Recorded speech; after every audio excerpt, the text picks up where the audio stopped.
तो यहाँ पे हम लोग पढ़ेंगे अब इलेक्ट्रिक फील्ड और पोटेंशियल के बीच का रिलेशन। तो आप लोग को पता है, मैंने बताया था कि change in internal energy of conservative system is equal to minus of work done by conservative force. ठीक है, इलेक्ट्रोस्टैटिक फोर्स हम लोग का कंजर्वेटिव होता है, तो हम लोग इसको बेसिकली क्या लिख सकते हैं, U final minus U initial is equals to work done by conservative force. इसको क्या लिख सकते हैं, minus of F dot D R, ये लिख सकते हैं। देखिए माइनस को इधर ला दीजिए, तो U initial minus U final is equals to F dot D R. देखिए यू इनिशियल को हम लोग क्या लिख सकते हैं, Q into V initial minus Q into V final, V final को। वैसे ही हम लोग फोर्स को क्या लिख सकते हैं, क्यू इंटू ई, क्यू ई होता है, डॉट डी आर हो जाएगा। देखिए सब क्यू क्यू क्यू खत्म, तो ये हम लोग का क्या आ गया, V initial minus V final is equals to E dot D R. तो ये आप लोगों को याद रखना है, बहुत ही इंपॉर्टेंट रिलेशन है, ये आप लोगों को याद रखना है। अब देखिए हम लोग ये भी बात किए थे, जैसे फोर्स हम लोग को लिखे थे del U by del X I cap plus minus होता है del U by del Y J cap minus del U by del Z के कैप, सब माइनस में होते हैं। ठीक, अब देखिए ये हो गया। अब देखिए इफ को हम लोग क्या लिख सकते हैं, Q इंटू ई लिख सकते हैं, क्यू ई लिख दिया मैंने। ठीक है, अब देखिए U minus of del U को क्या लिख सकते हैं, Q V del X I cap minus del Q V del X minus del Q V del Z के कैप हो गया ये। ठीक, देखिए फिर सब क्यू कांस्टेंट टर्म है, तो डिफरेंशिएशन से कांस्टेंट बाहर आ जाता है, तो हम डायरेक्ट यहाँ से काट दे रहे हैं, ये बाहर आके कटेगा, लेकिन मैंने यहाँ पे डायरेक्ट काट लिया। तो E इज इक्वल टू क्या आ गया बाबू, minus of del V by del X I cap minus of del V by del Y J cap minus of del V by del Z के कैप, ये आ गया। तो इसको भी आप लोग ये रिलेशन को याद रखेंगे। कभी कभी हम लोग electric field line single direction में रहता है, तो इसको ऐसे लिख सकते हैं, del V by del R एक डायरेक्शन में रहेगा, आर की जगह एक्स वाई जेड कुछ भी हो सकता है, इसको लोग ऐसे भी लिखते हैं। तो ये हो गया। अब देखिए अब इस पे सवाल है, यही दोनों पे सवाल है। एक यहाँ पे इलेक्ट्रिक फील्ड का इक्वेशन दिया हुआ है, बेसिकली इसको कंजर्वेटिव होना होगा। मैंने बताया था चेक करने का मेथड 3 मेथड होता है, कांस्टेंट होगा, परफेक्ट डिफरेंशियल होगा, और जो हम लोगों का ये वाला फंक्शन आई कैप में रहेगा, और ये वाला फंक्शन जो है वो वाई वाला रहेगा। पहला था एग्जैक्ट, अगर पीछे जाके आप लोग वीडियो देख सकते हैं, 3 मेथड मैंने बताया था। कांस्टेंट फंक्शन, आई वाला जो टर्म है वो एक्स का फंक्शन रहेगा, और जे वाला टर्म जो है वाई का फंक्शन रहेगा। ये तीसरा वाला स्टेप है हम लोगों का, जो कि एग्जैक्ट डिफरेंशियल है। चेक करने का मेथड बताया था, नहीं देखे तो पीछे जाके देख लीजिए। ये देखिए एक इलेक्ट्रिक फील्ड का इक्वेशन दिया हुआ है, यहाँ पे हम लोगों को क्या निकालना है, पॉइंट ए का पोटेंशियल दिया हुआ है 10 वोल्ट, पॉइंट बी का पोटेंशियल निकालना हुआ है, दोनों का कोऑर्डिनेट दिया हुआ है। देखिए किसका हम लोग यूज करेंगे, ये वाले फॉर्मूले का यूज करेंगे, V initial minus V final is equal to E dot D R.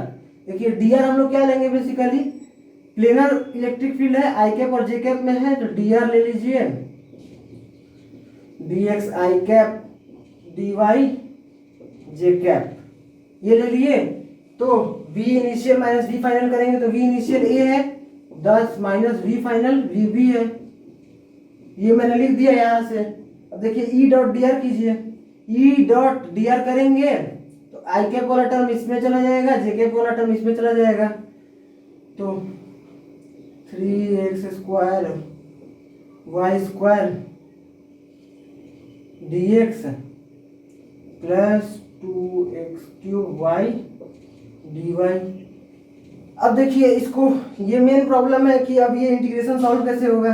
तो देखिए मैंने बताया था पिछले वीडियो में कि पार्शियली इंटीग्रेट कर दीजिए इसको एक्स के रिस्पेक्ट में और इसको वाई के रिस्पेक्ट में, दोनों सेम आएगा। तो ये चेक करने का मेथड भी है, एक एग्जैक्ट डिफरेंशियल है और ये इंटीग्रेशन को सॉल्व करने का मेथड भी है।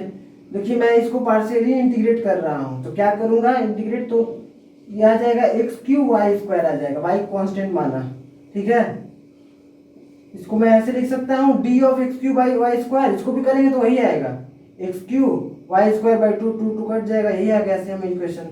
मतलब इसको आप लोग ऐसे लिख सकते हैं और इसको ऐसे लिख सकते हैं। अब लिमिट हम लोगों को पुट करना है, तो देखिए ए पे क्या लिमिट था, ए पे 1 का क्यूब 1 का स्क्वायर 1, बी पे 2 का क्यूब 8 और 3 का स्क्वायर 3 3 जा 9, 9 8 जा 72 हो गया।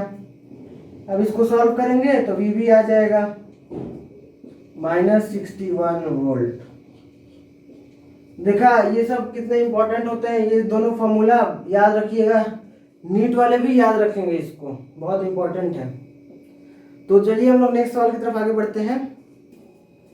तो यहाँ पे देखिए एक सवाल है कि if electric field at a point is 0 then V is 0, ठीक है। और एक पोटेंशियल अगर 0 होगा तो इसका मतलब है इलेक्ट्रिक फील्ड भी 0 होगा। इसमें आप लोगों को बताना है कि दोनों स्टेटमेंट सही है या दोनों स्टेटमेंट गलत है, या फिर एक सही है एक गलत है। देखिए पहला चेक किया जाए, if electric field at a point is 0 then V is 0, ये सही नहीं है। क्यों? क्योंकि मैंने इस पे सवाल भी कराया हुआ है। देखिए ये स्क्वायर है, इसके वर्टिसेस पे क्यू क्यू चार्ज रख दीजिए, सेंटर पे इलेक्ट्रिक फील्ड 0 है, लेकिन पोटेंशियल हम लोगों ने निकाला था, पोटेंशियल की वैल्यू आई थी, वो 0 नहीं है, ठीक है। तो ये गलत हो गया। सिमिलर हम लोग स्क्वायर वाला भी एग्जांपल लेके दूसरा भी देख सकते हैं, क्यू क्यू क्यू क्यू। देखिए हम लोगों को क्या 0 करना है, पोटेंशियल 0 करना है। पोटेंशियल 0 करने के लिए ये कर दीजिए 0, तो सेंटर पे पोटेंशियल 0 हो गया। लेकिन इलेक्ट्रिक फील्ड निकालेंगे तो इलेक्ट्रिक फील्ड 0 नहीं होगा, इसके चलते इधर होगा, इसके चलते भी इधर होगा, इसके चलते इधर, इसके चलते भी इधर, नेट इलेक्ट्रिक फील्ड इधर हो जाएगा, E0 0। तो ये भी गलत है, ठीक। तो ये काफी अच्छे सवाल थे। ऐसे भी हम लोग देख सकते हैं, देखिए ये E equals to minus del V by del R है। हम लोग सिमिलर इक्वेशन लिखते हैं एक्सेलरेशन में भी, acceleration is equals to dv by dr कर दीजिए या dx कर दीजिए। ऊपर हम लोग फेंकते हैं मान लीजिए कोई पार्टिकल का, तो हाईएस्ट पॉइंट पे तो v 0 होता है, लेकिन एक्सेलरेशन 0 नहीं होता है, mg एग्जिस्ट करता है, g वहां पे एक्सेलरेशन टॉप मोस्ट पॉइंट पे लगता है, ठीक है। मतलब v 0 है और a 0 नहीं होगा, a की जगह पे हम लोग आई है, तो ये हो गया। सिमिलरली हम लोग को क्या करना है, इलेक्ट्रिक फील्ड 0 मतलब a 0 करना है, और v 0 ये हो जाएगा। एसटीएम वाला केस ले लीजिए, एसटीएम वाला केस लेंगे तो सेंटर पे हम लोग का v 0 नहीं होता है, और सेंटर पे जो जिसके अलोंग फोर्स लगता है, मीन पोजीशन जिसको बोलते हैं हम लोग, वहां पे v 0 नहीं होता है, v मैक्सिमम होता है, लेकिन a 0 होता है, एक्सेलरेशन नहीं होता है, वहां पे फोर्स नहीं लगता है। ये बातें हो गई। अब देखिए, अब यहाँ पे एक और है, एक ग्राफ का क्वेश्चन है। जैसे देखिए मैंने अभी आपको बताया था E is equal to minus del V by del R, ठीक है। मतलब पोटेंशियल और x के बीच का कर्व का जो स्लोप होगा उसका माइनस टर्म होगा, वो इलेक्ट्रिक फील्ड देता है, ठीक है। तो देखिए यहाँ पे स्लोप जो है ऐसे बनाएंगे तो स्लोप पॉजिटिव है, स्लोप पॉजिटिव है मतलब ये वाली क्वांटिटी पॉजिटिव है, उसमें एक और माइनस ऐड कर देंगे तो इलेक्ट्रिक फील्ड इस पॉइंट पे निगेटिव हो जाएगा इधर, ठीक है। तो यहाँ पे अगर माइनस क्यू चार्ज रहेगा, इलेक्ट्रिक फील्ड इधर है, फोर्स इधर लग जाएगा, इलेक्ट्रिक फील्ड इधर है। सिमिलरली यहाँ पे एक प्लस क्यू चार्ज रखा जाए, यहाँ पे देखा जाए, यहाँ पे देखिए स्लोप जो है वो निगेटिव है, स्लोप निगेटिव है। अगर यहाँ पे टेंजेंट खींचेंगे तभी तो ये स्लोप बताएगा, ये बेसिकली टेंजेंट ही तो है, तो ये यहाँ पे स्लोप निगेटिव है, उसका निगेटिव का निगेटिव लेंगे तो पॉजिटिव हो जाएगा। मतलब इलेक्ट्रिक फील्ड इस केस में इधर है, पॉजिटिव है इलेक्ट्रिक फील्ड, और फोर्स जो रहेगा प्लस क्यू चार्ज पे भी प्लस है, तो उधर फोर्स भी उसी डायरेक्शन में लगेगा। अब देखिए एक और सवाल है, यहाँ पे ग्राफ का सवाल है, ई और एक्स में ग्राफ दिया हुआ है, ठीक है। हम लोगों को पोटेंशियल बताना है इस पॉइंट पे, इस पॉइंट का पोटेंशियल दिया हुआ है, इस पॉइंट का ओरिजिन का पोटेंशियल दिया हुआ है। तो इस पॉइंट का पोटेंशियल निकालने के लिए हम लोग ये फॉर्मूला यूज करेंगे, ई डॉट डी आर। ये basically E dot D are क्या बताता है, ये इंटीग्रेशन बताता क्या है आखिर, इंटीग्रेशन हम लोगों का एरिया अंडर द कर्व बताता है ई और एक्स के बीच में। तो ये पूरा एरिया बताएगा ये वाली इंटीग्रेशन। तो V final, V initial minus V final लिखेंगे। वी इनिशियल है 10 वोल्ट, 0 पे 10 वोल्ट, वी फाइनल निकालना ही है, is equals to area under the curve. देखिए ये जो एरिया है इसको हम लोग दो भाग में बांट सकते हैं, ये एक रेक्टेंगल है और एक ट्रायंगल है। तो इसका एरिया निकलेंगे 5 length into breadth, 15 into 2 plus इसका area 1/2 into base into height, base 2 है, हाइट 15 है। तो ये 45 हो गया। तो 10 minus 45 is equal to V final. तो वी फाइनल हो गया मतलब वी एट 4 माइनस 35 वोल्ट। ये हो गया वी फाइनल माइनस 35 वोल्ट हो गया। तो ये बातें हो गई। इस टाइप का सवाल बहुत इंपॉर्टेंट रहता है ग्राफ वाले, आप लोग प्रैक्टिस कीजिएगा। और अब आगे चलते हैं हम लोग इलेक्ट्रिक लाइंस ऑफ फोर्सेस की प्रॉपर्टीज देखते हैं। तो यहाँ पे हम लोग इलेक्ट्रिक लाइंस ऑफ फोर्सेस का प्रॉपर्टीज देखते हैं, properties of electric lines of forces. तो देखिए अगर पॉजिटिव चार्ज रहेगा तो इलेक्ट्रिक फील्ड लाइंस उसमें अंदर जाता हुआ दिखेगा, उसमें जाता हुआ दिखेगा, पास आते हुए नहीं दिखेंगे, दूर जाते हुए दिखेंगे। और अगर नेगेटिव चार्ज होगा तो पास आते हुए दिखेंगे, ठीक है। इसमें दूर जाते हुए दिखेंगे, इसमें पास आते हुए दिखेंगे। इसमें लगेगा कि दूर जाएंगे इन्फिनिटी तक, उसमें लगेगा कि इन्फिनिटी से पास आएंगे। तो देखिए electric field lines originate from negative और ओरिजिनेट फ्रॉम पॉजिटिव और इन्फिनिटी, मतलब यहां से ओरिजिनेट करते दिखेंगे या फिर नेगेटिव वाले से दिखेंगे तो इन्फिनिटी से ओरिजिनेट दिखेंगे। एंड टर्मिनेट्स और नेगेटिव, नेगेटिव पे टर्मिनेट होकर दिखेंगे, नहीं तो टर्मिनेट्स और इन्फिनिटी। अगर इस केस को देखेंगे इसमें लगेगा कि टर्मिनेट कर रहे हैं इन्फिनिटी पे, इसमें लग रहा है कि आ रहे हैं इन्फिनिटी से। तो ये बातें हो गई। इसमें पॉजिटिव में आएगा फील्ड लाइंस और नेगेटिव में दूर जाएगा। ये देखिए हम लोग किसी भी पॉइंट पे इलेक्ट्रिक फील्ड जो हम लोग दिखाते हैं वो नेट इलेक्ट्रिक फील्ड दिखाते हैं। जैसे मान लीजिए ये चार्ज Q1 है वो माइनस Q2 है, उसके चलते इसके डायरेक्शन में होगा E1 और इसके चलते नीचे होगा E2 डायरेक्शन में। तो जो फील्ड लाइंस हम लोग दिखाएंगे वो नेट फील्ड लाइंस दिखाएंगे, ठीक है। और देखिए फील्ड लाइंस के किसी भी पर्टिकुलर पॉइंट पे हम लोग टैंजेंट अगर खींचेंगे तो वो इलेक्ट्रिक फील्ड की डायरेक्शन बताएगी, और वो इलेक्ट्रिक फील्ड ही नहीं फोर्स की भी डायरेक्शन बताएगी, क्योंकि force is equal to QE होता है। तो tangent at any point on electric field lines this direction of both force and electric field. और इसीलिए हम लोग इसको कहते हैं properties of electric field lines of forces, electric lines of forces, ठीक है। इसीलिए हम लोग इसको कहते हैं, फोर्स बीच में टर्म आता है क्योंकि सब दोनों का डायरेक्शन इलेक्ट्रिक फील्ड और फोर्स का डायरेक्शन सेम बताता है टेंजेंट। चलिए नेक्स्ट प्रॉपर्टी की तरफ बढ़ते हैं हम लोग आगे। तो यहाँ पे नेक्स्ट प्रॉपर्टी है कि दो या दो से ज्यादा फील्ड लाइंस आपस में इंटरसेक्ट नहीं कर सकते हैं।